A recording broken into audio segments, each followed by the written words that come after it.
Nakakatakot guys na nakakadilim dito sa loob ng grahe namin. At ako lang isa dito sa bahay sa loob ng grahe namin. But anyway, kita nyo guys, merong dilaw na nakahang dito sa loob ng grahe namin, yung dilaw at yellow na bola nito. Na magpag-ari kasi ito yung babae nakipagmatay siya sa loob ng grahe dito. Kasi nang nalaman niya, galing sa lola niya, ng buong pamilya niya ay iniwan siya. Kasi yung pamilya niya, meron ibang pamilya. Yun dahilan nakipagmatay siya dito sa loob ng grahe namin. Kasing babae yun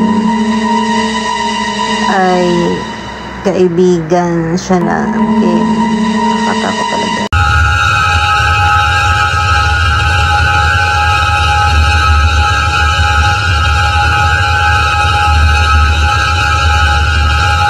Nakakatakot guys, tingnan nyo. Sobrang dilim kaya dito. Walang tao, nakakatakot. Alam mo guys, meron na paramdam dito. Kasi may napatay na dito sa grahe na to. Nakakatakot guys na nakakadilim dito sa loob ng grahe namin. At ako lang isa dito sa bahay sa loob ng grahe namin.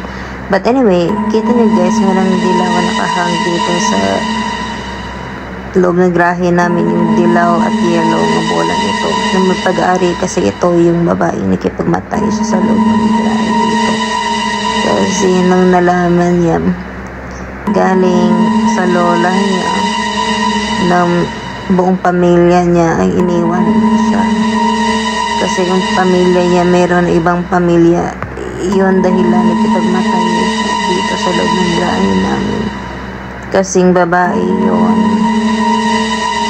ay kaibigan siya na nakakatakot talaga. Huwag makalimutan guys, subscribe sa akin YouTube channel. Maraming salamat po.